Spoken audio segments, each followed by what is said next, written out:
ক্ষুদ্র জ্ঞানীর থেকে যে যারা গেছে তারা তো গেছেই, যারা ভবিষ্যতে যাবে আর কি, তাদেরকে যেন আপনারা একটু সহযোগিতা করেন। যেমন ধরেন যে সে যেন হয়রানি, বহু ধনী লোক আছে, বহু অর্থ সম্পদার লোক আছে, তারা কিন্তু কেউ আগে আসেনি। অথচ যারা আমি হঠাৎ করে কালকেই শুনছি যে এই সংগঠন এভাবে হচ্ছে, এর পূর্বে কখনো শুনি নাই। জালাল ভাই দাওয়াতপত্র দিয়েছে আসার জন্য, আসা দেখতেছি মোটামুটি ভালোই হয়েছে। আমরা যেন এই সকল সংগঠনটা আরো উন্নতভাবে সামনে আগাতে পারি, এই জন্য আমরা সবাই উদ্যোগ হয়ে এই সংগঠনের সহায়তা করতে পারি, এই বলে আমরা। দর্শক মণ্ডলী, আসসালামু আলাইকুম।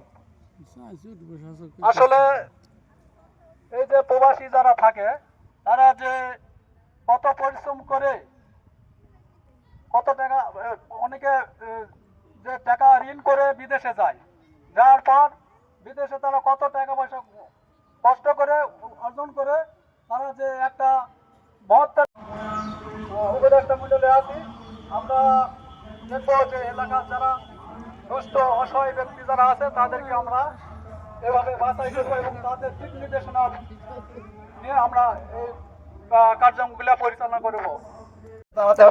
দরিদ্র মানুষকে সাহায্য করতে হবে। আর তারা যদি প্রত্যেক শিক্ষা নেয় যে এইভাবে মানুষকে গরিব মানুষকে সাহায্য করা, এটা ইসলামের একটা নৈতিক দায়িত্ব।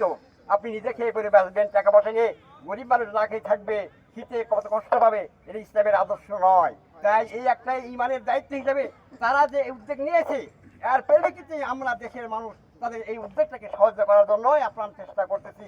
এটা মনে করবেন না আমরা লোক দেখার উদ্দেশ্যে করেছি, এটা আল্লাহর রাস্তায় আমরা করেছি। কিন্তু এর দ্বারা এই লোক দেখানোর উদ্দেশ্যে এই অনুষ্ঠান করার মাধ্যমে তারা জেনে দেবে যে আমরাও ওই কাজগুলো করি, আমরাও উদ্বুদ্ধ হব।